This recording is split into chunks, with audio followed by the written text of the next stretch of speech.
remember it flips the light on, and I see this creature, and I knew in my heart, I knew in my mind, in the whole nine yards, this isn't a man. And then this thing walks across the road, takes a turn towards us, and then leaps over a guardrail. Went to look forward, and there was a big black thing, is all I can call it.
Welcome to Squatch-D TV, exploring the Bigfoot mystery each week with your hosts, veteran researcher, author, and TV personality, the Squatch Detective, Steve Kulls, and from the Bigfoot Research Project of Kentucky, Chris Bennett.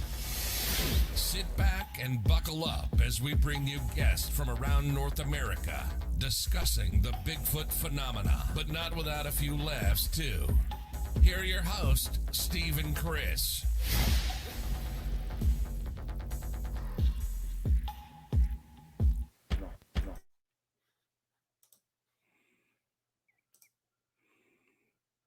And good evening, cyberspace. Welcome to Squatch-D TV for today's date, and this is a good date, 9/20/2020.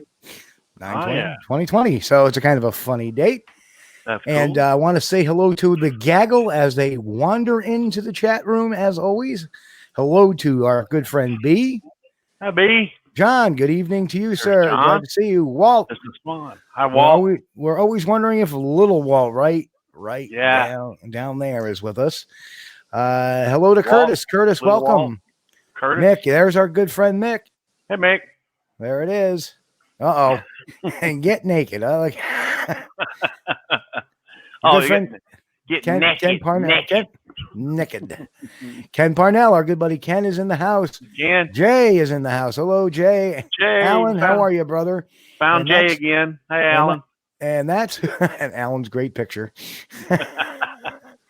And yes, so up. Here comes hello, Diane. Diane. Husband of our good friend Jimmy. And that means that probably Mr. Wonton is not too far behind. And Alan has now, what the hell happened? Alan went from this to this. It's been a rough week. So yeah, it's been a rough week. So I hope everybody is all well. Just so everybody knows, guess what happened this week? I got my furlough ended. I am back to work. All right. That's good. That's a good thing. Yeah, absolutely. A little less time to spend on the squatching duties, but I got to say it's good to be back to work. And let's say hello to Jay Cordoba 74. He's from Andy from Panama and Central America. Oh, wow. Welcome. Glad to see you're tuning in. And as expected, Mr. Wonton has arrived. Charlie. Yeah. So yeah, well, welcome, Andy. Good to hear from you. a lot of people don't know that when we title a lot of these things, usually the day or two afterwards, we actually put the descriptions in like 10 different languages so people from all around the world can understand what our show is about tonight. May not understand what we're saying, but here we are. So let me put our show placeholder up here for tonight. And our guest tonight is Mr. Jason Weaver, researcher from out of the great state of Georgia. Hello, Jason. Hey guys, how you doing? And we are doing wonderful. I'm so glad you can make it tonight. And I know we were talking on Facebook earlier this week, and hadn't had Jay on before. I'm like, I got to get Jason on because he hasn't been on before. And we like showcasing researchers from around the country, especially great researchers and grounded researchers. And he had something funny to show me, but we're going to get into that in a minute or two. But the news, and of course we had some bad news this week. We learned that Florida cryptozoologist Scott Marlowe passed away this week, unexpectedly for a lot of us. Scott, long time, taught a course at the community college, so we have to give him his props for that. And, I got to say, like myself, the man has been suffering from diabetes for, a number of years. And, that disease can devastate if you don't take care of yourself. So, trouble is in the house, as Sherry Lynn just popped. Hi, Sherry. And there's our friend Pat. Everybody, the gaggle is showing up. So, so obviously, now there's another story that came out a little earlier in the week. And no, we're not talking about UFO/blimps out of New Jersey. That kind of hit. But it turned out it was a blimp. And there's a lot of people arguing, does that look like a blimp? Yeah, it looks kind of like a blurry blimp to me. And even Goodyear said, no, that was our blimp. It was in that area, and, yada yada. But it's kind of funny. Mr. Standing, our good Canadian friend, Todd Standing, went to Alabama, also showed up in Alabama, and actually made the local news with a local researcher by the name of Gwendolyn Michelle Jones. And she was going to be his Southeast coordinator or of some sort. And she's talking about working with him, and she will work alongside Standing and connect him with local resources. Jones is seeking people willing to share their stories involving Bigfoot incidences. Yeah. So, but as it turned out, a couple of weeks later, as I tossed that story aside, a couple of weeks later, same Michelle ended up being charged for attempted murder. Ooh. Wow. Damn. And as the Sorry. story, now this story comes from the Outlook.com, the Alexander City Outlook, or AlexCityOutlook.com. The story is written by Cliff Williams. It was written September 10th. We would have gotten the story to you last week, but we were off last week for reasons. But it says an Alexander City woman has been arrested for attempted murder in Shelby County, in Shelby County, Alabama. Gwendolyn Michelle Jones, 39, is in the Shelby County jail. Actually, she was released just a few days ago, made bond, after firing a weapon at a sleeping male in a Shelby County home on September 2nd. It said Jones shot a Ruger 380 handgun multiple times at a victim while he was sleeping, and she missed. Once the victim awoke, he witnessed Jones standing across the room holding the pistol. She then fired additional rounds while standing in the hallway. So, and it said the Outlook reported last month about Jones' affiliation with Bigfoot research as a Southeast regional coordinator. In the video of Jones recorded by the Outlook, Jones said she was helping conduct a search for a Sasquatch in a portion of the Talladega National Forest. She stated she was in the military and law enforcement for 15 years. Jones also told the Outlook she had discovered adult male and female Sasquatch in the area, along with juveniles, and that she left food weekly for the creatures. Mm-hmm. So Jones has been charged with attempted murder, a Class A felony, attempted first-degree domestic violence, a Class B felony, and first-degree criminal trespassing, and a Class A misdemeanor. and their bond was set at 81 grand. So be interesting to see how that all feathers out over the next year or so as it goes to trial and stuff like that. But my God, what a lousy shot. Bigfoot is dangerous. Man. And Joe says, pillar of society, obviously. Obviously. Oh, yeah. And welcome, Joe, and also welcome to Ed Weiland. Good to see you, my brother. So let's get to our guest tonight, Jason. We got a whoop. Let's get the whoop it off. So, Jason, tell us a little bit about yourself, and let's start at the beginning. So, obviously, you got into Bigfoot research because obviously something at a very young age happened. Do you want to talk about that first? Sure. Yeah, I've never been one that was fascinated with such a thing.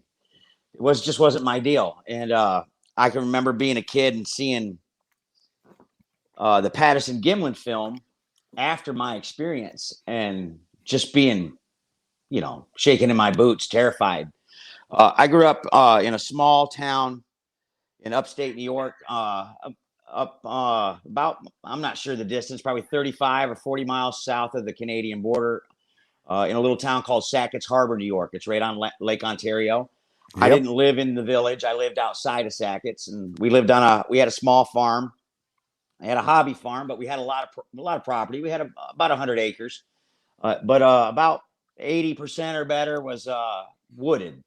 So, and it was real rich land, a lot of fresh water, a lot of game, a lot of timber, a lot of coverage, and it went on for a couple of miles. So I always describe it as a Bigfoot mecca. It was a perfect environment.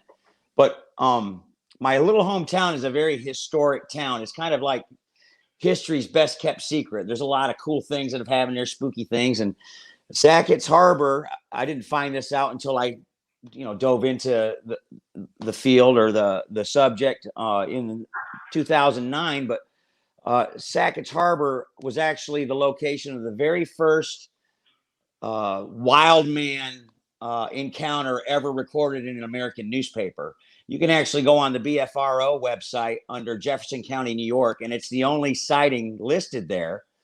It's not the only sighting that's occurred there, but it is the only sighting that's listed there in the BFRO's database. And it was printed in like 1826 or 28, something like that. Okay, if y'all look at the screen there, this was actually from the Chautauqua Lake Bigfoot conference I did back in I think this one I did in 2012. And I actually talked about that, which is kind of funny. Yeah. It says, Bigfoot had a large, it says, actually, a Bigfoot researcher from the Adirondack, New York reported at the expo, the first documented sighting of a Bigfoot in the USA in a newspaper was in Sackett's Harbor, New York, 1818. Oh, yeah, 1818. Yeah, it was around that time. Yeah, it was way early, and I've been up there, man, and it's very forested. I actually just drove through there, I think maybe a year or so ago to go to the Rochester Winter Parafest. Oh, right. So I had to, it's outside of Rochester, but it's right next to Sackett's Harbor. Right. Yep. So yeah, it's very wooded up there, as you said. And in fact, the town where that farmer in that account had his sighting was in Ellisburg. And the last time that I was in New York, I stayed at my nephew's house in Ellisburg. And of course, they spelled it then with an H. Now they've dropped the H. It's Ellisburg, ending with a G. But back then it was GH. So, that was interesting to find out, considering, the encounter I had in the early 80s.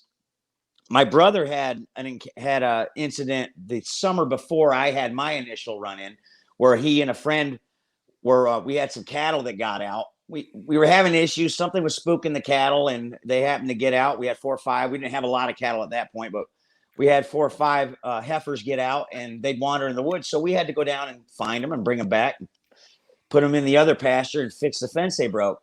But on that particular event, my brother and one of his buddies, we were waiting for them. They went into a part of the woods to find a cow. We had one cow we couldn't find, and when they walked into the woods to go look for it, our other friends found the cow over here in this part of the woods, and they took it back up to the house. Well, we waited for Jack and his friend to get back, and that's my brother. I call him Brother Jack. I usually keep him anonymous, but Brother Jack's what I call him.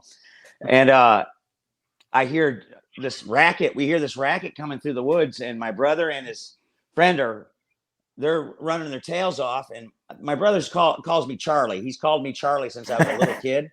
I don't have Charlie in my name or anything, but he said when I was real little, I had real light blonde hair and I looked like Charlie Brown. So he calls me Charlie. So he says, Charlie, run. And, I looked up to my big brother. So when he says do something, I did it. And we ran back up to the house because it was the wooded area is kind of a hill that goes down into the woods. And so he said, Charlie, run. So we ran up to the barn. And when we asked him what we were running from, his description, now he's 16 at the time. His description is, we saw big monkey people, is what he described them as, monkey people. And one of them chased us. That's probably bluff charge. They're pretty well known for bluff charging or whatever. So, his friends razzed him about it. And, I thought it was interesting that he said that, but I knew my brother, and I could see my brother he's smiling, but he looked like he pooped his pants. He didn't look comfortable, And then a year later, I'll go fast forward a year later, my cousin and I were down in the woods. We had this big, huge blackberry thicket down there that we were picking berries in. And, if you've ever picked blackberries, black caps is what we called them. The blackberry bushes, they grow out and then they'll cut in, cove in, and, they grow out. Mm-hmm. Yeah. And my cousin was picking berries on one particular part of the berry bush. And then I was to his right on another part of the berry bush, and there was a little cove in area there. And my cousin was younger than me, a couple of years, and he went into a kind of a meltdown where he started, just imagine a little kid going, I want to go home, that kind of thing. And right. He dropped his berry bush or his berry bowl that we were picking berries in or collecting them, and he hightailed it home because we lived next door to each other. It was a dead end road, all family lived on it, that kind of thing. Yeah. And I didn't think anything of it. I thought he was kind of a weird kid. He was my step cousin. My mother's brother married his mom. So, he's like, she was my step aunt. He was my step cousin. I didn't really grow up with him, Yeah. He was a little nutty, whatever. He's a really kind of a weird kid. But I thought more berries for me because I love picking berries. He didn't wear the beanie with the propeller on it, did he? No, he wasn't one of those. But he had real thick glasses, and he used to talk about being a black belt in karate. Dude, you're 9 years old. You're not a black belt in karate. Come on, you know how kids are. So, I get back to picking the berries, and and I always describe it like this: as a kid, when you're picking berries, it's like, one in the bowl, two in the mouth. Yeah. So, you're eating and you're picking, and when you're picking blackberries, they're in the little clusters, they're little thickets, and they got thorns on them and stuff. So you got to really know how to maneuver through them little thickets. Yeah. So, when you see a little cluster of berries and there's a lot of black ones, you just reach in there with your hand cupped like this, and you pull them down like that, and if they're ripe, they fall in your hand. And if they're not, they don't. Right. And while you're reaching into that cluster, your eyes are on the next cluster. So that's what I'm doing. Okay. I'm picking along, and to my right, where my cousin Jerry had ran, I hear a real loud whistle. I can't whistle at all, but real loud, enough to get my attention. So I looked to my right, and I said something like, knock it off, Jerry. I know that's you, or something like that, and I'm working my way around this berry thicket. And I'm, picking, and a few more minutes pass. I hear the whistle again. And when I heard the whistle, I'm reaching into the thicket. And when I heard the whistle, I turned my head, but my hand is still going into this berry thicket. And I touch hair. And when I tell this story, I always tell people when you're picking blackberries, you can touch all sorts of stuff. You can touch birds, bird nests. I've touched snakes sunning themselves, that kind of thing. It's really weird to touch a snake, especially when it slides under your hand, your fingers like, ooh, Creepy. But I had never touched hair. So as soon as I touched the hair, I pulled my hand back, and I stepped back from the bush a little bit, and I see this figure in the bushes. And I'm, if you can imagine this, I'm looking at him, and when I would lean to my left, he would shove his head into the thicket, and So I couldn't get a real look at what it was, and the shape was weird, and I couldn't figure out what it was. And so I'm looking at it, and it's adjusting. It's doing one of these. I call it a gorilla shift. They're doing one of these type of things, and but when I would lean to look at it, it would purposely lean to its right or to its left and obscure its face, so I couldn't see it. Yeah. And so I'm trying to figure out what it is, and I look down, all the way down, and I see the 3 outside toes on his right foot. I see his ankle bone, and I see his calf and his thigh, or his calf and his thigh are squeezing together because he's squatted down. It wrote, as I'm looking at it, I see his big muscular shoulder, and I see no neck. I see the whatever this is back here, and I see, Right. but I can't see its face. But when I saw what it was and saw that it was, I call it people toes. When I saw people toes or human-like toes, all the wind just left me. I left my lungs. I was just like, Yeah. And it's like when you're having a scary dream, you're trying to scream and you can't make any noise. Sure. It's that kind of thing. And I felt like I was being squeezed, and my fight or flight mechanism kicked in, and I dropped my bowl and I ran home, and I told my parents I saw a monster. I saw a Bigfoot, and trying to tell, because I saw a Bigfoot, Yep. And my parents my mom's in her 80s. My dad passed away the year after this happened. I'm sorry to hear that. Yeah, I appreciate it. But they were very pragmatic. My parents grew up during the Depression, Sure. and they were hardworking farm kids. And I always say their idea of monsters was hunger and Hitler. You know what I mean? Right. So to be preoccupied, or to, as my mom would say, you're wasting time with that. I told them I saw a Bigfoot, and they said, no, you didn't. And I said, yes, I did. And I started having nightmares, and I would wake up screaming, sweating, crying, Now- Bigfoot. And Now, Jason, how old were you when that happened? 10, 11 years old. I'm not real Now- sure. My birthday's in September, so I'm not sure, but I was around 10 or 11. I don't remember exactly where I was. Let me go back and let me start asking questions. I know we had talked previously that it's kind of given you recurring nightmares since then. Yeah, it has, not as often. Right. Talking about it. That's one of the reasons. Part It of the helps. darkness. Yeah, it does. It does help talking about it. My question for you was, I mean, how badly did that affect you that your parents didn't believe you? Oh, well, it's like, it was very difficult, and, circumstances being what they were, as I said, the following summer, well, I'll get to that here in a moment. Yeah. As I said earlier, my parents were very businesslike and very, they didn't have time for monsters and that kind of stuff.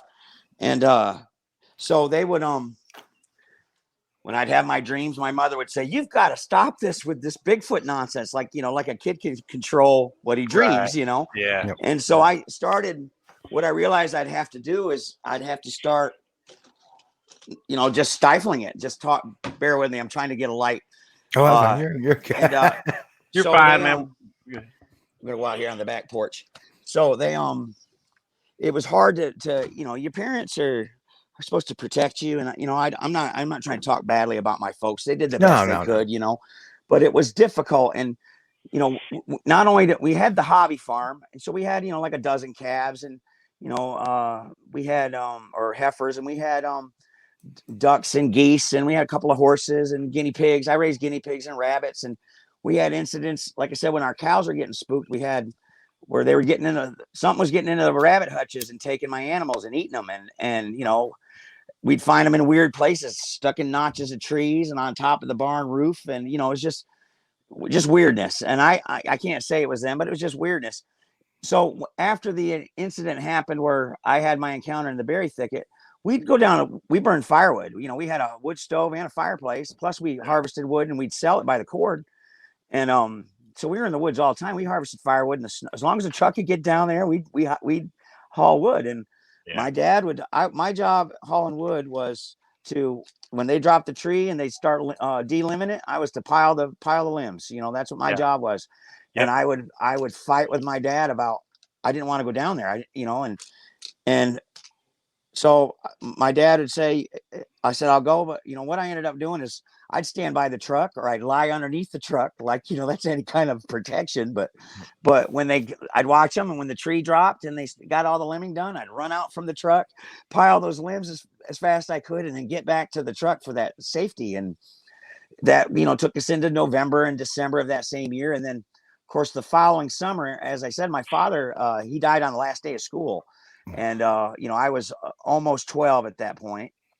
And, my mom grieved very, very hard. They knew each other since the second grade, and so she grieved very deeply. And she kind of dropped out, so to speak, where I had to put silly things aside. So you know what I'm saying? And I had to grow up fast. So I kind of just shut up about it and hushed about it. Every once in a while I'd mention it. And, when you start getting the razzing and the ridicule, you say, oh, well, I won't do that again for another 5 years, or, whatever it might be. And so, I coped, but, as I got into my adult years, I always say this, just so you know this, I'm not blaming Bigfoot for my problems, but my way of dealing with things on an emotional level was affected, I should say, not infected, but affected greatly by this here, because I learned how to stuff my emotions, and, I've got a colorful past. I had a dependency on chemicals, and I drank heavy, and, that kind of stuff through my college years. And it was a way of dealing with things on an emotional level. And so the Bigfoot thing, when I started doing my partying and stuff, the dreams would lay off, but every once in a while I would have one.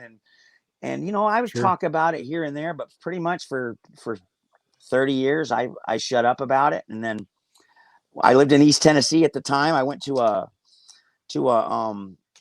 I was in a member of a church, and my youngest son was practicing for I don't remember if it was Easter or something. And he was, I think he was 3 at the time. And there was these 2 old guys standing behind the pew I was sitting in. And one of them was a retired park employee. He wasn't a ranger or anything, but he's a park employee. And one of them says to the other guy, he says, well, I hear somebody saw a Bigfoot up there at Indian Boundary Campground, or, something to that effect. And I heard it. I didn't get into the conversation, but it kind of triggered something. And I started having the stinking nightmares again, and so here I am, 40 at that time. I wake up, scared, crying, afraid of Bigfoot. And I got tired of it. I got sick of it. So my wife at the time, we're divorced now, but my wife at the time, her and I were going through very intense couples counseling, and intense where, like, I'd go one day of the week, she'd go one day of the week, and then we'd both go one day of the week, and we did this every week. And one of those particular individual visits I had with our therapist, I said, hey, man, he was a guy. I said, hey, man, I got to talk to you about something that has absolutely nothing to do with what we're here for. And I spilled the beans about my encounter as a kid, and he didn't look at me like I was crazy. He treated me, he was cool about it. And he insisted that, or suggested that I try to find somebody that's had similar accounts or similar experiences and talk about it. So first time ever, 40 years old, I Googled Bigfoot. And then it led me to, I got into Facebook at that point. So it led me to a Facebook group. And, I probably met Steve around that time, because Steve and I, we've been friends for about 10 years, I think. Yeah, it's been a while. It's been a long time. Yeah. So, but that's slowly how I developed, and, I research, but I don't want to see him again. You know what I mean? But I need to see him again. I don't know if that makes any sense. I don't want, I hear people say, oh man, I just can't wait to see him. And I go, well, once you see something, you can't unsee it, and be careful what you wish for, Right. Yeah. Because, I do, I don't want to see one, but I have a drive but when I do see one, and I've had, I go in the woods, we've had what everybody has. I've had grunts and eye shine and rock tosses and all that kind of stuff. But I want to be there when my next visual sighting happens. I want somebody else to be next to me, so I can go, I feel a little bit vindicated because you know how it is, guys. The ridicule can be kind of rough. You see it on the news. Somebody will have somebody will report a Bigfoot sighting, and they'll have it on mainstream media news.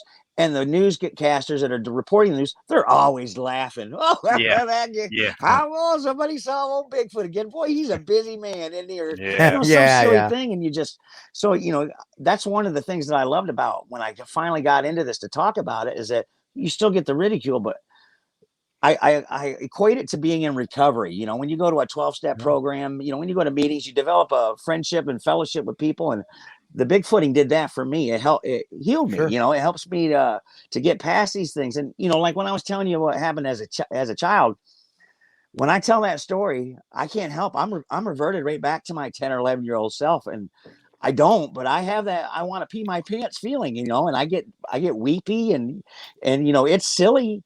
And I've had people say, "Man, that's what happened, and you're that scared." And I'm like, he didn't try to threaten you or nothing. You did, and you were that scared. You have no idea how you're going to react when you see one of these things. And I was a 10-year-old kid. You know how big the world looks when you're 9, 10 years old. Well, you like I said, it was like freaking Bigfoot in my yard, and I used to run around in the woods. I was a country kid, hunt squirrel and track rabbits in the wintertime and play cowboys and Indians by myself, make bows and arrows and all that stuff. And when that thing happened between me and whatever it was, when that occurred, all that stuff stopped. It stopped. When I started talking about it in 2009, I started getting the courage to camp. And, I'm a face your fears, live your dreams sort of guy. And I think of all the fun, how much fun camping is, I have a blast camping now, but I think of all that time I wasted with fear and don't get me wrong, I'm still scared. But I have to drive myself to get through it because I'm tired of running away from it, and it's sad, and it's sad in the way that, and this, a lot of times, and this is a lot what we've talked about in this show, Chris, and Chris will agree with me, is that we've talked a lot about, the traumatic effects it has on people. And one of the things we don't talk about a lot is the age that it happens. Yeah. You're young and it scared you, to your very core. And still does. I mean, I'm shaking right now. I mean, it's a little chilly out here in Georgia right now, but I'm nothing. There's no shame in it though. That's what I realize is, I don't care what people think of me. I really don't these days, but anyway, I'm sorry. But you see how the journey has come full circle now, which is which is the success. Mm-hmm. Even though you may still have the jitters, you're having enough courage to face your fears. That's right. And that's what life is a lot about, is about facing fears. It sure is. And this is a perfect example of that. How, why people don't talk about Sasquatch. You have the whole litmus test there. Well, you told your parents and they didn't believe you. So you're afraid. Our Bigfoot witness is afraid. Oh, people are going to think I'm crazy. They're going to tell me I didn't see what I saw. They're going to, ABC. Then you have the traumatic effect because it's not in your system. Yeah, you had your did you ever end up telling your brother? Oh yeah, well, so my brother had his encounter before that, Right, yeah, that's right. And my brother was here this past year. My brother's a hillbilly, okay? He lives not on purpose, but he lives off grid, but not on purpose. I'm just, my brother's he's a bit of a nut, but he is who he is, but he's not making moonshine with your nutty cousin there. No, he's not. No, he's not making moonshine, but he has his demons, and I don't equate Bigfoot to his demons, but he lives maybe, I don't know, a couple hundred yards from the spot I had my encounter at, and he's had things happen around there. And years ago, when I'd bring it up, he'd say, "I don't want to talk about it." Well, he came down here in March and was, due to COVID, he got stranded here until, I don't know, the end of July or end of June almost. And it was great. He and I haven't spent that much time together since we were kids, but I told him, I live about an hour and a half from Dave Becerra's Bigfoot Museum, in Blue Ridge. Right, I go up there all the time. And I told Dave, I said, when you get open, I want to bring my brother up there. I was talking to him on Facebook. And I told my brother, I said, hey, how'd you feel about going up to the Bigfoot Museum? He's like, not my thing, man. Not my thing, And so he still won't talk about it, but he acknowledges it when I said, you remember what happened, right? He's like, oh, yeah. And he used to tell his kids not to go in certain parts of the woods down there. And they'd ask why. Yeah. And he'd say, well, there's things down there I can't guarantee I can keep you safe from. And they were like, what? And he's like, well, and he'd say, monkey people, yep. But he didn't talk about it much, and he still don't. He's a man of few words anyways, but yep. Bigfoot's not one of the words he speaks much, So anyway, our buddy Cameron Young, who was on our show a couple of months ago, Canadian researcher, really new in the field, sent this message. I don't know if you can read it. It says, don't feel too bad, Jason. I'm sure I would poop my pants too if I saw one at close range. Yeah. Captain, so the captain says, bring me my brown pants. So yeah, that's right. Goes. Yeah, that's right. The thing that strikes me as extremely unfortunate is when Jason had his sighting, he's a kid, he's 10, 11 years old. Okay. He's frightened and scared to death. He goes and tells his parents, whom to him are to keep him safe, right? Right. And then, but they are well-grounded, down-to-earth people, no-nonsense people, and to them, he might as well be saying, hey, I saw Frankenstein and Dracula in the berry patch, Yep. And so they're just blowing that off. Kids' imagination. I just saw Santa Claus beating the shit out of the Easter Bunny. Right. Yeah, exactly. So it's got to be tough, man. The people that you expect to protect you, and then they just blow you off. Oh, well, okay, just forget this. Nonsense. And that's not a slant against your parents or anything like that. No, not at all. No, it's okay. Because I think if my 11-year-old son had come to me and said, hey, Dad, I just saw a Bigfoot, I'd be like, yeah, I know. That's Grandma. Don't worry about it. Mother-in-law, God. That's funny. So I got the question I have to ask is especially since you saw the foot. So what did do you remember the skin color of the foot?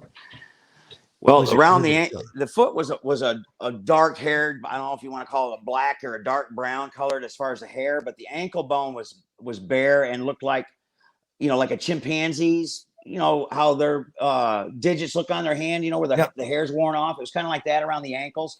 The toes, they were toes. That was that's what I knew, that it wasn't an animal, because right. And this is the thing is, I'm an artistic guy. I draw, and I'm a musician, and that kind of stuff. And when I was a kid, I used to love to freehand copy comic book covers. So I knew all about anatomy and what muscles look like and foreshortening and all that kind of stuff. And my mother would say, you saw a dog or a deer or something. I'm like, there weren't no deer, man, but what do you do? So I just stifled, and keep it.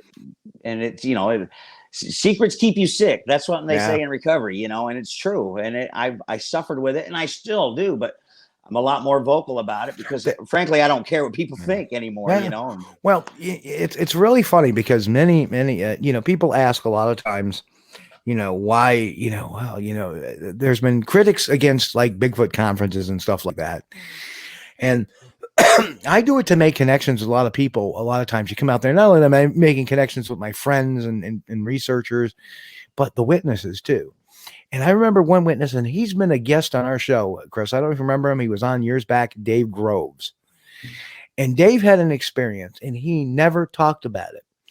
And we were at the West Virginia Cabela's show. They do a weirdness at the time they were doing.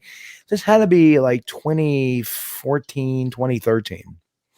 And I'm like, Dave, I said, you need to tell your story, and you're going to tell it to a story, and it's going to be judgment free. You need to get this off your chest. So what I'm going to do is on my presentation, I'm going to give you 10 minutes or 15 minutes, whatever it takes. You come up here, tell your story, and I'll ask you some questions. I'll do an on-the-spot little interview with you, and then I'm going to thank you, and people are going to applaud you, and I'm going to thank you for your courage. So I got him to come up and do that. Wow. First time ever. And now he's a Bigfoot researcher, and now he's into it, and he never forgets that. And he's done countless interviews on podcasts and stuff like that talking about it. So, you're exactly right. You need to get that off your chest. I call it, you got to peel your onion. That's what I call it. Yep. You're peeling your onion, you know. And you know, when you peel an onion, what's underneath the layer? That layer is more freaking onion, you know. But you got to peel it off and expose that stuff. And you know, vulnerabilities.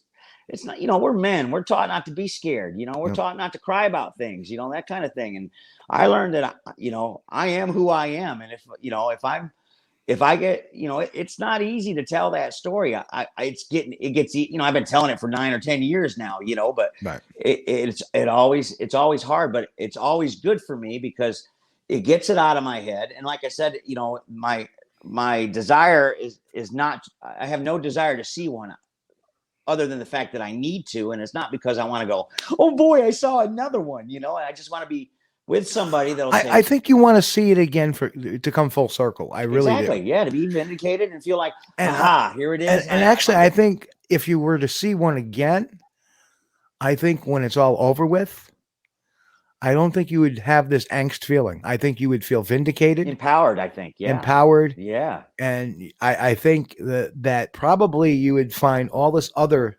stuff kind of just ease out of you. I agree. So, you know, awesome. Just amazing.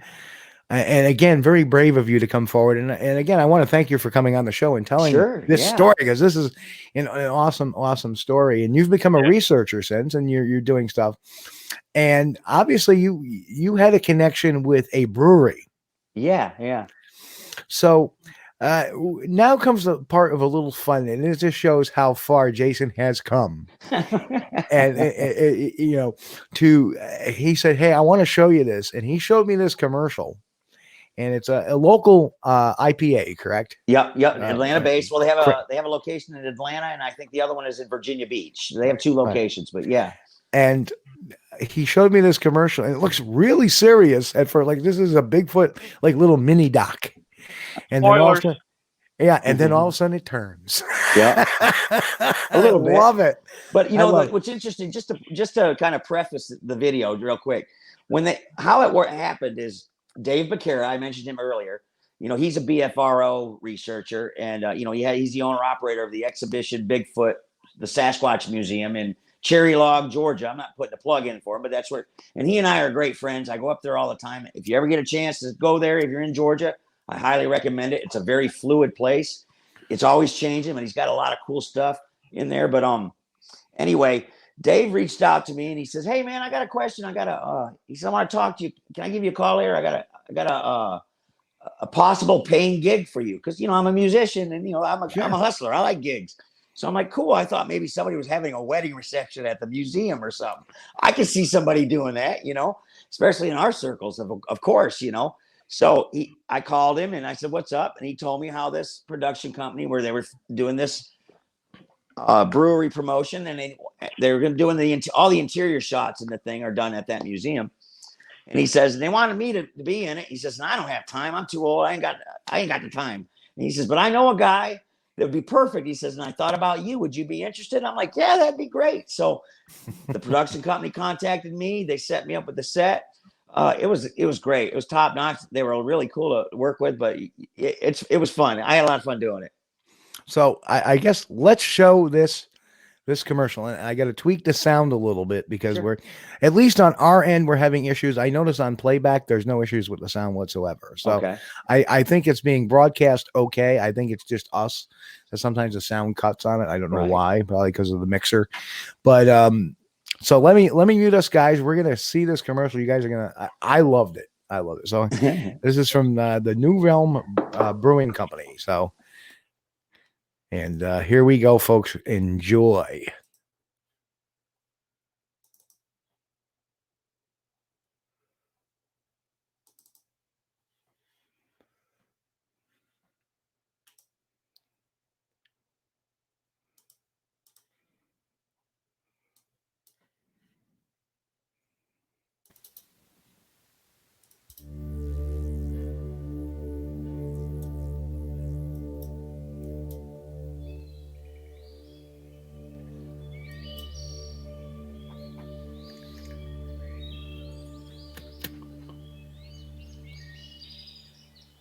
Do I think we're being watched? Absolutely. Is Bigfoot real? Bigfoot is absolutely 100% real. My name's Jason Weaver, and I'm a Bigfoot researcher, experiencer. You know, there's believers and there's knowers, and I'm a knower. Georgia's very active. It's one of the hotbeds in the country. You'll see trees that'll be bent over like this, and the top part of the tree will be driven into another tree. That's an example right there. I mean, that's kind of the stuff that they do. Some have seen them as big as 12 foot, allegedly, but the average is usually anywhere from 7 to 9 foot tall.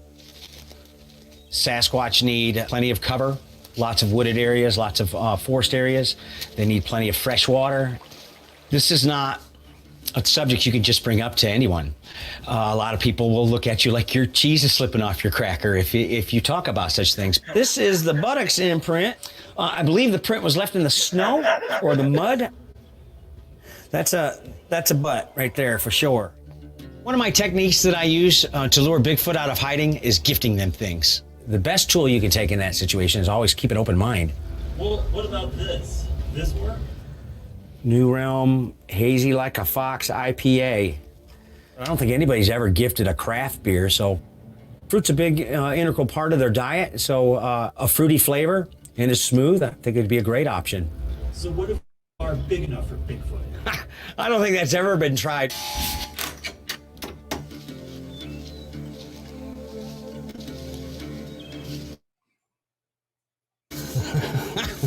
You guys are crazy. He sat here. His shoulders would probably be right about there. Big size for a Bigfoot. What I'm going to do is project the sound of this can of beer opening, and the sound will carry for miles into the woods in hopes of bringing them back here to the bar. Get the scent in the air. Hopefully any motion that comes into our area, we'll catch it on camera.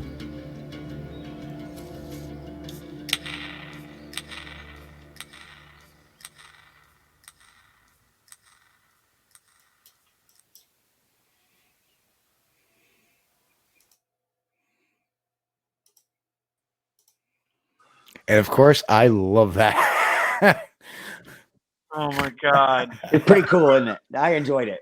That's Now, hilarious. interestingly enough, when they did their live feed for this thing, they had, there's people watching it. They did a 24-hour live feed, and people watched it from, like 11 p.m. on nightly, and they got still shots of eye shine and all sorts of stuff. And this place that they filmed at was just on the edge of a wildlife management area here, just a couple of miles away from the museum. And to know that people are watching live, I don't have time to do that. I can't sit there and watch that stuff. It was raining. I can't watch it for 20. But every once in a while, they're on their Twitter feed. I follow the brewery's Twitter feed. Hey, somebody spotted something, so I save the picture and then put it through my Photoshop and enhance the contrast and the exposure. And lo and behold, there's eyeballs there. And I'm like, okay. So, Jason, just some of the comments we're getting.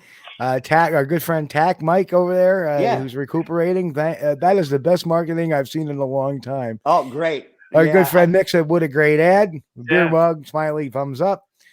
Diane, great commercial and show. Thank you, Diane. It was good. It's a good. I love that commercial. I love Charlie Wonton says, great. Do you also have sake? We don't want them to get too crazy. I know sake kind of makes me a little hippie, man. I don't know what that rice wine. I don't know about that stuff. Yeah, I know it. Pat Turner says, get them drunk, throw them off their game. Yeah, that's right. What I was going to suggest, if you all do, please go. They're on all social media, but they're very active on Twitter. Go by New Realm's Twitter site, and however you tweet the twat and all that kind of stuff, whatever you do. I'm not a Twitter guy. I was on there for a while, and I'm a bit opinionated, and people didn't like my opinion, and so I turned it off. But let them know. And Zach, the brand manager, I'll let him know about your interview. He actually did a paper on Bigfoot when he was in elementary school, and has been fascinated about it for years. So we're talking about doing some in-house promos. I don't know what. I have Bob Gimlin's home phone number. I might call him, see maybe if he'd be interested in doing a live feed. I don't know what it's going to do, but this COVID business has really kind of jammed up the works, But the commercial was a blast. It really was. And what I was going to tell you is at the very beginning of that commercial, when I say, do I think we're being watched? Absolutely. That was just after there was a rock throwing incident. And I'll set it up for you. I have to tell you the story, how it worked out. I'm facing two cameras. I have a director and assistant director, one on each camera, various sound people, lighting, there's probably a cluster of maybe 20 people filming me, all clustered together like Scooby-Doo in the gang, and then behind them, probably 15, 20 feet are all the assistants, makeup, all those other, probably 15 or 20 other people sitting in the back. Well, as the director is asking me questions, I'm looking at the camera but I'm looking at the director, but the camera's on my face, so how they set these shots up. And I watch the director's eyes get really big for a second. And, when his eyes get big, I turn around just in time to see a cantaloupe-sized stone hit the ground and bounce and roll. Okay. And I'm not making this up. This is what happened. So I look at him and I go, did you guys do that? And they're all just like, no, I don't know, and if they were pulling my leg, they did a good job. And because I got a little mouthy and I said, look, I take this very seriously. I said, so if you guys are effing with me, I'm going to get very upset, and they're like, no, we're good. And I'm like, okay, and then I step back from it. That was my fear talking. Number one, it wasn't that they are messing with me, but my fear got the best of me. So when I say, do I think we're being watched? I'm shaking in my boots right there, and I'm like, yeah, absolutely.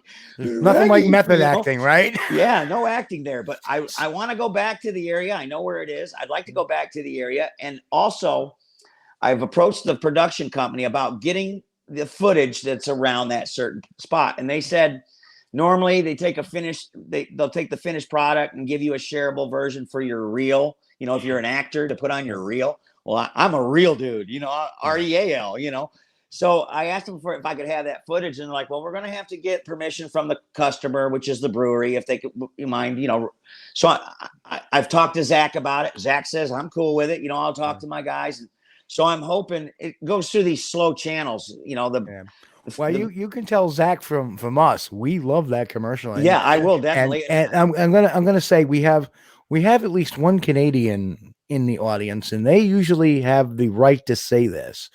And Cameron Young just said a little while ago, you just gave Renee DeHinden from Kokanee a run for his money. Oh, yeah. So that's a great. Thank you very much. I appreciate that. And our good friend Alan said that sake might work for the Chinese urine. Moonshine worked for the Georgia boys, I think. You might want to get some of that shine down there. You talk about tearing some trees down. That might just do it, Because when I drink shine, I want to wrestle a Mack truck. That's why I don't drink it very much. I always say I'm allergic to moonshine. Every time I drink it, I break out in handcuffs. So I don't drink that moonshine no more. But yeah, sake would do it for you. Sake gets you a little wild too. I ain't kidding. And Mick says, if you ever get a Sasquatch drunk, you better have an extra large pack of Durex handy. Well, I suggested that they build a second bar stool. I said, who wants to drink alone? I know. Have a second bar stool so you can go, hey, babe, come on over, But I love the huge mug filled with the beer. Oh, yeah. Oh, yeah. And I'm not a big IPA guy, and it had kind of a, they put with a hint of fruit in it, and that kind of stuff.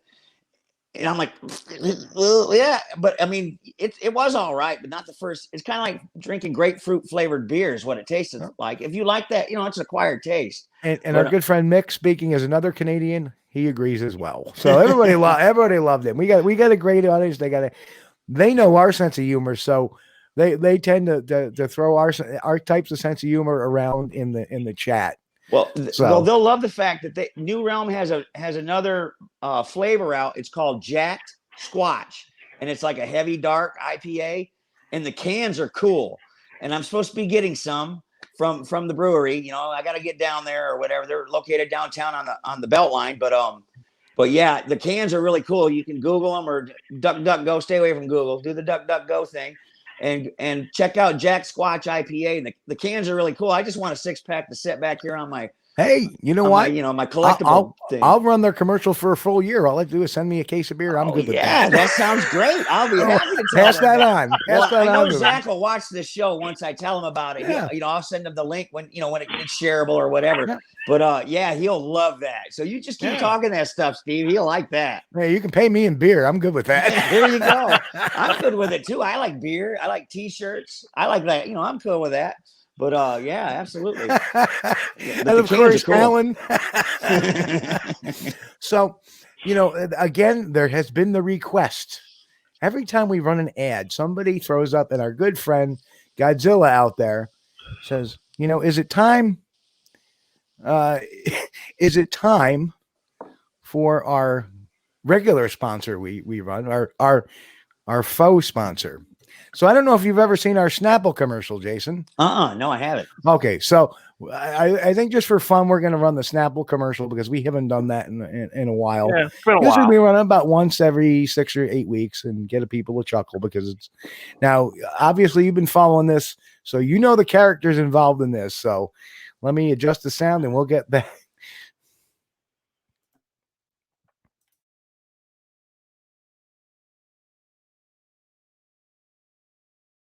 Out there, well, I suggest to get a delicious, refreshing Snapple. Yes, rush to the store to get themselves their favorite beverage, a delicious peach Snapple. No need to be cranky when you can just ask your loved one for a delicious beverage. Got it? Yo, give me a snap. And don't be in such a hurry, there's plenty at the store.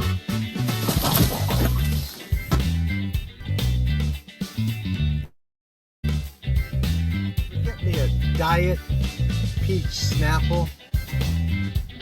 Just peach Snapple. Yo, give me a snap.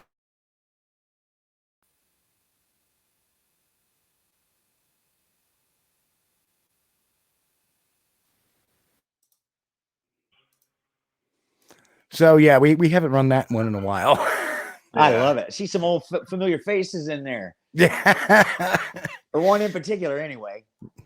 So anyway, yes, that's right. I love Snapple. It's one of my favorites. I love it. I wish, because I'm a diabetic, I wish they would make a diet mango because they have that mango one that's really good. I've taken a sip of I'm like, oh, if they only made this in a diet, I drink that one all the time. Yeah. But well, I don't know how old you are, but I've been a little fearful of the word mango. It's a little scary to me. But I drank I managed to scoop a bottle up of cranberry mango mixed juice, and that stuff was pretty good. Yeah. So and it's good for you too. So but that's as close to the mangoes. I don't know. I don't know if I had some bad mango once or something, but it's just not my thing. I'm not a fruit. I like if I'm drinking, I don't drink much, but I like hard ciders. I'm a cider guy. They don't fill me up like beer and that kind of stuff. But I'm trying to get off Coca-Colas. They're really hard. Right. I get do you all get the Mexican Coca-Colas up there in New York? No, yet, no. Have you ever had them? Nope. Well, they're made with a cane sugar. They're made like they were when we were kids. Oh, okay, yeah, we do have it. They don't call them Mexican Cokes here, but but they sell them in the. I used to think it was my own. You can only get them in Mexican grocery stores. What's interesting is that the syrup is made here in Atlanta. It's shipped to Mexico, and then Mexico bottles it there and sends it to us. But I love it, and they sell it in the grocery stores and places like that. You can't get them north of. Can you get them in North Carolina, Chris? Well, I've seen them in Kentucky. Yeah. Yeah. Okay. Oh, yeah, I'm sorry. I thought you were Alan's in North Carolina. I saw him flash up. Yeah. You're in Kentucky. Can you get him in Kentucky? Yeah. Well, it doesn't say Mexican Coke, but it says Refresco or whatever on it. The one with the cane Hello, sugar. Carlos. Good to see you tonight. KT, also good to see you tonight. We had in Godzilla. We're just doing the quick run through. There's a few others that we missed earlier. That's that sounds good. I can't get that to go. We have a drink here in Kentucky called Ski. And I love Ski. I can't find it anywhere else. I mean, it's in the South, but even if I go to Louisville, like you go in a store up there, there's no ski anywhere. You know, you ask them, do you have any ski? And they're like, what are you talking about? We don't ski around here. There's no snow. You know. Yeah, they're good. They're they're an ale, right? Like a ginger ale almost. Well, it's a citrus drink. It's orange and lemon juice mixture and lime, and it's really good if you like juicy drinks. You know. It's carbonated though, right? Isn't it? Is it it's carbonated? Yeah. Hey, and making connections too on this show. We just want to let you know Pat Turner is also from Northern Georgia, also a researcher and a podcaster too. Cool. So, all right, cool. So yeah, so tell me, what was the most fun what was the scariest thing you've had on a Bigfoot research mission? Besides getting rocks thrown at you, you know, obviously when you're doing a commercial. Yeah. Well, it's funny. It's interesting you bring that up. I'm going to step out again, and I got to fill my coffee cup, but I can do things with one hand, so we're good. Yeah. But I'm taking. Multitasking. I'm on my. That's iPhone, what she so, said. Yeah, she knows it too. What were we talking? Oh, the scariest thing. We usually do this. We've been doing this camp out. It's a kind of a twice a year deal, and it kind of got whittled down to once a year, and then we weren't really sure if we were going to do it this year, but we just decided, a bunch of us that aren't afraid of germs and whatnot, we went ahead and we're going to get together, and we're camping the second weekend in October at this place that we go to. It's a very active area. I made a promise not to tell anybody the name of it, but it's a very active area, and they not just for, I mean, I don't know where people are with the paranormal, ghosts, you know, that kind of stuff, but this place is a very active area for not just the big fellas, but but a lot of you hear, you know, drumming, you know, mysterious drumming, and you see orbs in the woods, and I know I'm dark right now, guys, because That's okay. We can still hear you. Okay, but they the first couple of campouts that I went down there, I had we were talking about Mexican Cokes. I love those, so I usually take 4 or 5 with me on a camping trip, and put them in my cooler and pull them out. I try to limit myself to one a day because I'm getting too fat on them. But when I'm done with them, I got a milk crate that I haul out my stuff, you know, my garbage and that kind of stuff, and so I'll put the glass bottles in that crate, and lo and behold, they come right into the camp, and you can hear them come into where we camp, and I have to wear earbuds on my ears so I don't hear them, because I don't want to poop my sleeping bag. Okay. So, but they come in and took 2 Coke bottles out of this crate I keep behind my tent, and the next night you can hear them tinking them in the woods, knocking them together. You know, I've heard that actually happen many years ago in near Honubby in the Arbuckle Mountains. Where a couple of propane cylinders were taken out of the back of a truck at one time. Wasn't that Randy Harrington? I think it was. Yes, yeah. And I've actually heard the audio tapes. I have a copy of the audios to that. Right. And that was years ago. And Keith Worley's in the house. Hello, Keith. Good to see you, my friend. Welcome, Great Keith. looking family there. That was one of the scariest things. And then I had another situation. Now, this has been written about in a book. And the incident, what happened was I had an eye shine incident happen. Now, you know, there's a lot of people that are on, you know, in various different camps when it comes to eye shine. Mm-hmm. But we were in a cluster group of about 5 or 6 guys, and my dog Cash. I'm a big Johnny Cash fan. I'm a huge Johnny Cash fan. So, you know, there's, you know, Jesus is here and Johnny Cash is here, and I don't think that they have the same initials. It's not a coincidence, in my opinion. You know what I'm saying? but anyway, so I have a dog named Cash, and he's a great Bigfooter. He whisper barks when they're around and that kind of stuff. He's super cool. Very, very in tune with what's happening out in the dark. Better than I am, because I'm shaking in my shoes usually. And we were all clustered together, and we're watching. We have all the lights off on this one trail in this area that we camp in, and we see how it's set up. Is we're on a trail, and then to our left it slopes down, and there's a creek, and then there's a slope that goes up, and there's a ridge there. And on that ridge slope there, we see these yellowish white eye shine. Okay. Now we don't have any lights on at all, no flashlights or anything. We had them to get to that spot, but we have them all turned off, no cell phones, no light at all. And there's campgrounds behind this ridge where you can see some light. They'll have lights on the walking paths and that kind of stuff, but it's just a glow. There's no direct shine light or anything. So we see these eyes. And earlier that day, I have a friend here in Georgia who camps with us. His name's Brian Holcomb, and he's one of these audio guys. He's got the parabolic mics and he records audio, and he gets he's got them on his property, and he's caught a couple of really good audios.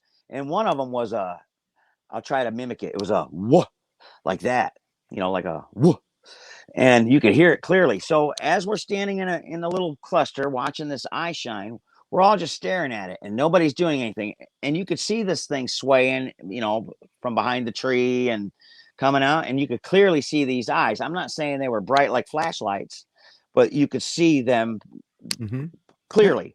So I decided to get nutty, and I give out a whoop. And these eyes sockets got bigger, and they turned an orange amber color. I mean, right in front of us. And the guy that was in one of our groups, his name's Keith Bearden. I don't know if y'all. I'm sure. Yeah, I know Keith. Bearden. Yeah. Keith goes, Jason, no, don't do that. And I said, are we just going to stand here and stare at each other? We're going to try to learn something, because I got tired of staring. Let's do something, let's see what happens. Well, we watched that happen. That was a pretty scary incident too, So those are two that have happened to me.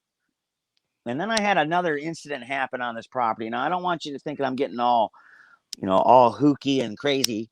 No. See, the way to me, and mind you, and I'll say this, I have probably had about probably a handful and a half of what I call close encounter experiences, but I never saw anything. It may be eye shine, right? It may be a shadow move real quick where I can't really see definitively.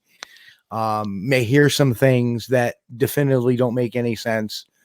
Right. It's the people that see Bigfoot every time they go out. That's exactly. Yeah. Right. You gotta, you gotta take everything with a grain, of course. Right. Yeah. But, this area that we camp, I have a normal routine. Usually we'll camp there from Thursday until Sunday. And then Sunday morning I get up early and I break camp and break down my tent and everything. And I load them all in the back of my car. And then we have about a 2-hour drive from this area back to my house here. And so I always take Cash for a good walk so he can do his business. And because he likes to travel, but he doesn't like to ride. So he'll get in the car and he just lays down. He don't want to see where we're going or anything. He just wants to lay down until we get there. But so we're walking up this one trail. And, I don't take equipment. The only thing I do is I take one of those little iPods. I have a little, I don't know what generation it is, but it's a little slim iPod that has a video camera on it. And I'll turn the camera on and I'll put it on lock. And I have a little case that I can put on the back side on my belt. So I have it filming behind me on the trail. And I've lost the iPod. It has all the footage on it, but I haven't had anything on it. I haven't seen anything, but I'm practicing a theory here that they're going to pop out behind you before they pop out in front of you, is what I'm thinking. So, so I've got my iPod set up and all of that, got it in my, my belt, and Cash and I are walking up this trail, and it's the exact same trail that I told you we had this eye shine on, and a couple of nights earlier. And when I'm walking up the trail to my left, I keep seeing a flash of dark. And what I thought it was a hawk flying from tree to tree or something, or a dark bird of some type. Every time I turned to look to my right, I couldn't see it. But as we were walking up the trail, in my peripheral, I would see it. Well, I decide to do a kind of a big flash deal. Like, what I mean by that is I decide to act like I'm walking forward, and then I stop and turn real quick. And when I did this, I see this black figure duck down, and I'm always the crown of its head. And I'm like, I see you, And I'm looking at it, and Cash is standing there, and he knows there's something over there. And so I see the top of the crown, just the top of his head. I see it moving just a little bit. And under my breath, I'll clear it up. I'm gonna put my phone down so you can see my face. There we go. I'll clean it up for you, because I have a tendency to drop expletives right out there in the woods sometimes, Yep. So under my breath, kind of like this, I went, "No effing way," is what I said. No effing way. And all of a sudden, I get this feeling, and I get this tone in my ear, in my head. I'll say a sound in my head. And it's my voice, and it's going, "No, no, no, no, no, no, no, no." Very, it had a very rhythmic chanting type rhythm. Okay. Mm-hmm. And then it split into 2 tones, and then it split into 4 tones. And then it kept splitting like this, it'd be layers of these tones at different, notes or whatever you want. I'm a musician, so I think like that, Mm-hmm. And the next thing I know, my whole body is vibrating. My teeth are chattering. I'm shaking. And I'm looking at Cash now the entire time. And he's looking at me like, are we moving? It's not hitting him. He's not being affected by it at all. And I'm still hearing this no. It's like having Gregorian chanting in my head. Okay. Now, I'm not saying that this is Bigfoot related. I'm not saying that, but this happens to me, and I'm shaking. My teeth are chattering. And then it just stops. And I still feel it in my body, and I'm scared. Okay. And I'm like, let's get out of here, Cash. And usually he walks off the leash, but at that point I popped the leash on him, and we booked it back down that hill and got in the car.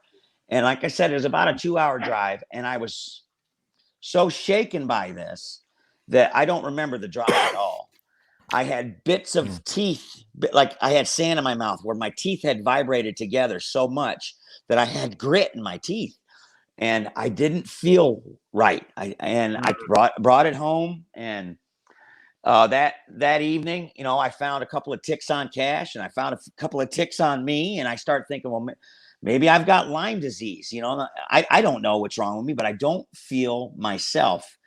And the only way I can describe it is I felt like when I was shaken, something took me apart on a molecular level and put me back together, and either left something out or put something extra in. Okay.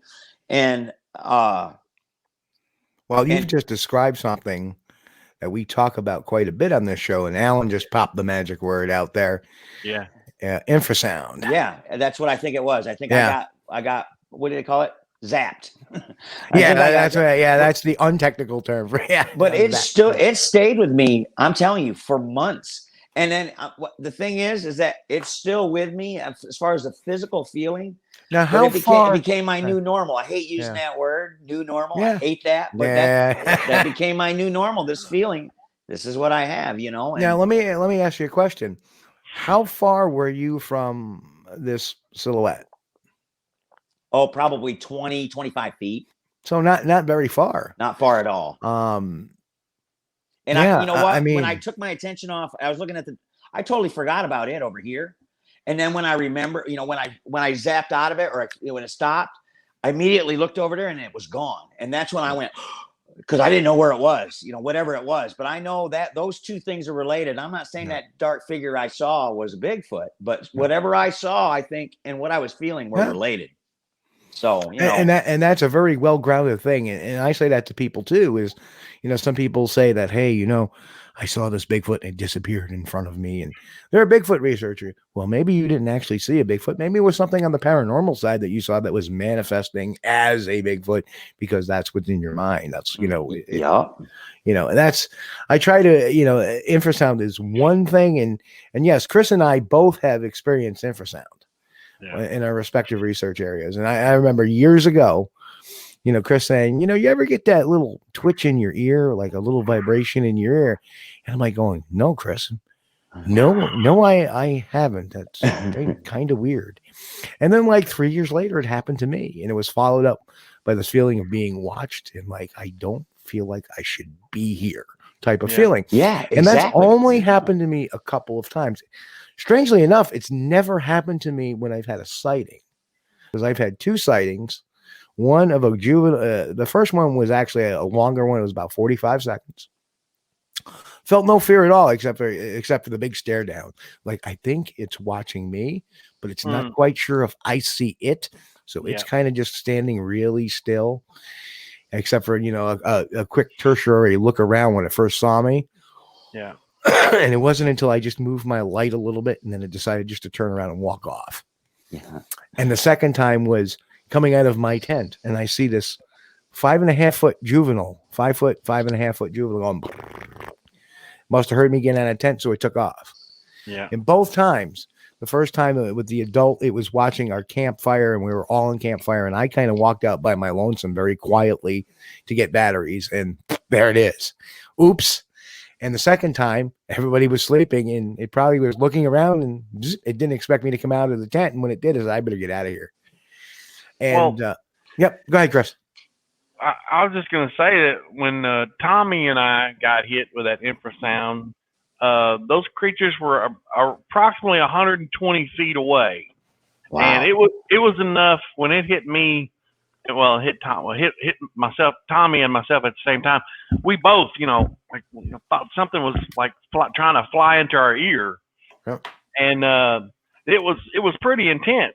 And so I'm thinking, that was like 125 to 135 feet away.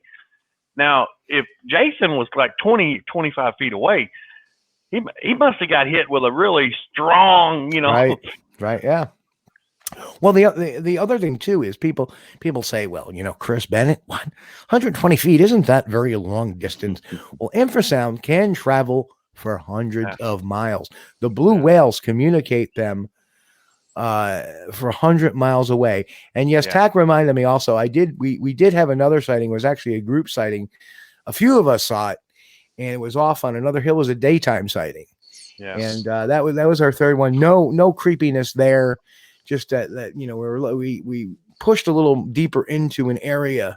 I don't really talk. This was actually in 2017, I believe this had happened. And it was actually, I believe it was July. And we had walked into an area, and we got that we normally don't push into because that's closer to their territory where there's been more aggressive type of things that went on. And we walked in, we came up on the crest of a hill, and I pulled out my binoculars, and we were all looking. And we saw something like walk in between a couple of trees off in the distance. And a couple of us had binoculars up, and we saw what appeared to be a reddish brown figure because it was sunlight out, and it just was like, and it was gone. But we could see it was whatever it was upright, moving fast, and it was brown and reddish, had long hair. Ooh. And it was just like bang. Can I describe it? No. Can I describe? Well, there was the head, there was the shoulder. No, I just saw this long-haired, vertical, not horizontal creature, vertical, going from tree to tree. And it was way too tall or high up on a tree to be something like a bear. And truthfully, bears are not brown up my way. They're black. Because we have black bear. We don't have any brown bears in New York State. So, it was, and we were like, wow, that was really quick. But that's, what we expect in the daytime. And of course, like I said, it was probably 7,500 yards out. I don't really recall, but because it was just that quick. And I was looking through binoculars, so you kind of lose that depth perception of where exactly it was. We pushed over to the other hill and nothing, couldn't find any tracks or anything like that. But, the rest of the day was pretty uneventful, but it never ceases to amaze me that, infrasound can travel for hundreds of miles, and that's how blue whales communicate.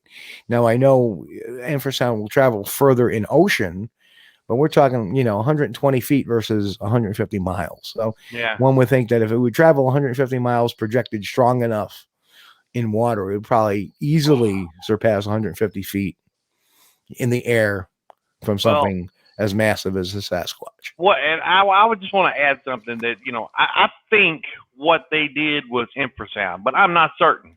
The description of it fits, but they can do something. Whatever it is they can do, it makes you very uncomfortable, and there are physical, you can feel it physically when it happens. Well, there's guys out there that are vocalists, Right. that are deep bass vocalists, that they can hit certain tones that will drive you to go unconscious or cause somebody's heart to palpitate or whatever, because the tone, the vibration that's in that tone affects the energy that they. I mean, so infrasound it's a real deal. A lot of people say they scoff at it, but it's a real deal. Now, I'm not saying that's what it was, but I think that's what it was. I think I got those that, those throat singers. Yeah. Alan made a great point, and I've made it a point out too when doing my book, What Would Sasquatch Do? Is that multiple known species produce infrasound. The only commonality is that they are always the largest of the species. Like the biggest cats can use infrasound, tigers, lions. The biggest elephants, big animal. Blue whales, the biggest of the whales, can use infrasound. So if a Squatch is a biggest of the primates, it would make perfect sense for it to use infrasound. And Mike even said, I saw Steve react to something. So because Mike was there that day. Mike was there that day when it happened. I don't know if Mike actually didn't see it. The other Mike I was with saw it, and so did the person he brought with him. All three of us saw it. And what Tack did was he was shooting pictures, bang, bang, bang, bang, bang. And he found the pictures and he sent them to me and he goes, I think we may have something. I looked at him, I go, I don't see it. Damn it. Yeah. I just, so it was just, if there is something in there, it blended in so well that, could it be something else? Yeah, could it? So really it's not anything that we could say, hey, there's a Bigfoot there positively. Sketchy at best. So we don't put that out there. Right? That's the hard thing about photos. Unless you got something that's definitive, it's hard to say, and especially these days. And this is a challenge to Mick. I want a picture of the ex's meatloaf. We don't believe it exists. Oh man, it's had a profound effect on him, though. You can tell. So, Jason, Chris and I have had a very hard day today. Like I said, this was, poor Mike. I didn't see it. I was at the wrong angle. Yeah, we were all looking at 11 o'clock. Mike's looking over there, looking at 3 o'clock. Where is it? No, but Chris and I have had a long, hard day. Of course, Chris is rebuilding that home. And the amazing thing about this show is that over the weeks, we have seen that room behind him change and grow into a real room. Right on. Like right now. Area. Yeah. I'm surprised, he took his hard hat off just for the show. Oh, it's off. Okay. Oh yeah. That's his actual head. That's not okay. All right. My glasses aren't the best, Chris. I'm not making a shot at you. I have terrible glasses, So I'm just. But you're talking about setting up your room. I just want to show. You can't see with my lighting here, but I'm a Johnny Cash nut, as I said, and this is going to become my music room and recording studio if I can figure out how to hook up the stuff. I'm an analog guy in a digital world, so I have the makings of a complete studio, but I don't know how to hook it up and set it up and use it. But I've been approached to do a podcast. And I'm also I've been doing a little bit of life coaching and that kind of stuff. And I hope to maybe I'll pick up some how to deal with Bigfoot encounter life coaching. Gigs out of there. Hopefully, for somebody like that, that would probably be an awesome type of show. Have you seen a Bigfoot? We're here to help, and we like to let you tell your story, judgment free. Yep. Let's deal with the issues that it's caused you. Let's talk about it because. Yep. You can say from experience, I've been there, and that would be really awesome. Yeah. But yeah, so I went back to work this week and good for you. Normally I do not work Sundays, but the Sunday guy does not. The Sunday team member who fills in either the second chair when we go snooping and pooping. Well, he doesn't come back to work till tomorrow. Tomorrow will be his first day back. Oh, wow. So I filled in for him today, and we actually, thank goodness, we put on a third person. And in 6 hours, we made 4 arrests, and we were very tired by the end of it. I got to go. I got a podcast to do. So I came home just enough time to eat. That's why like I said, the links came out a little later than normally. I send my guests the links at 8 o'clock or 7:30. Today was 8:30 because I'm like, I got to eat. I got to just chill for a minute. Right.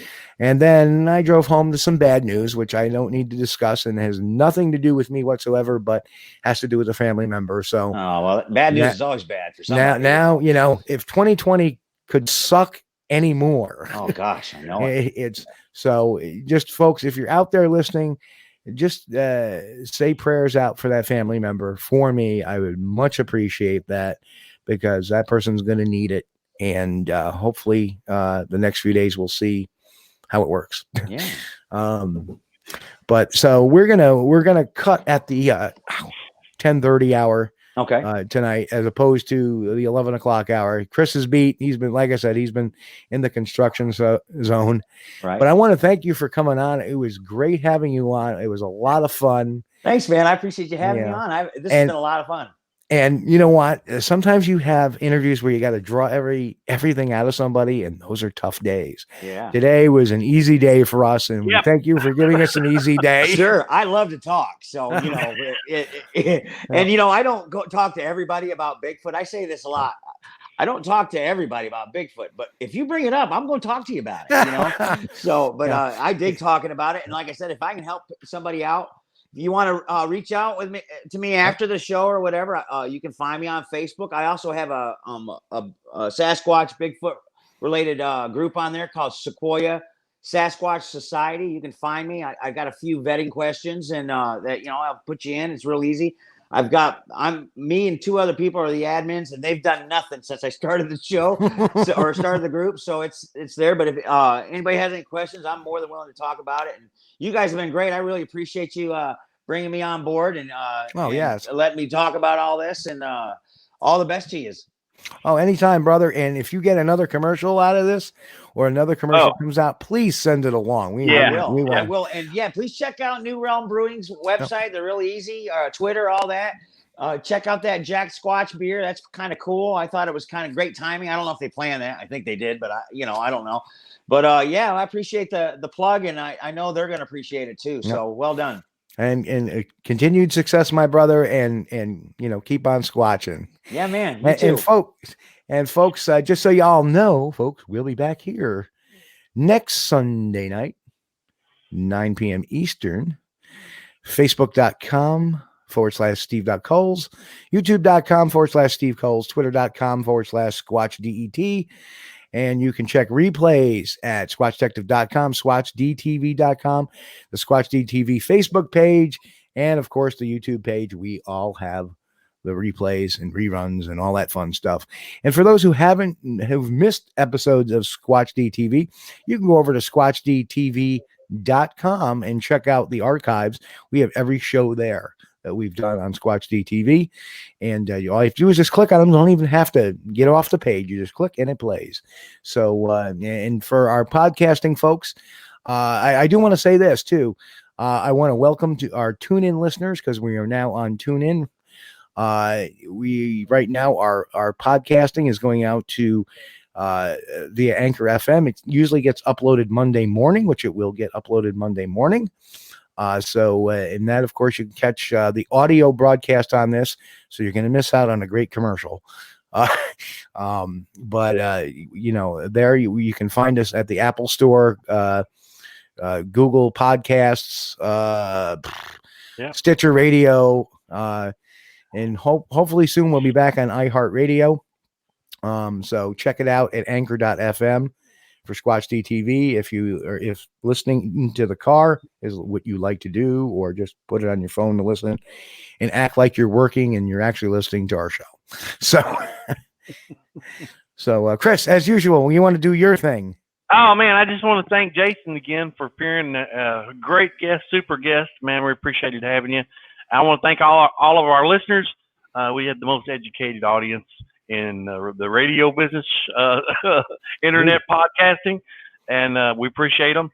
If you're watching on YouTube, please hit the like and subscribe button. Ring the notification bell if you want to. It helps out the channel. Yeah, anything that helps out, it'll help out the channel. We really appreciate it. That's Back right. to you, Steve. Okay, folks. Well, on behalf of all of us here, we want to wish you a great week, healthy week. God bless, and of course, keep on squatching. See you all next week, Sunday night, 9 p.m. Eastern. Arrivederci.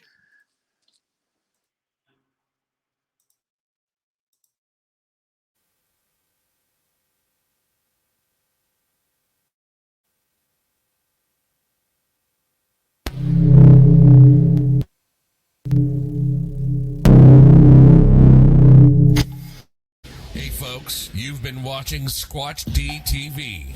Join us each week, Sunday night at 9 p.m. Eastern, for the latest on the Bigfoot mystery. Encourage all to subscribe to our YouTube page at youtube.com/Steve Kulls. As always, have a great week. Stay safe. God bless. And keep on squatching.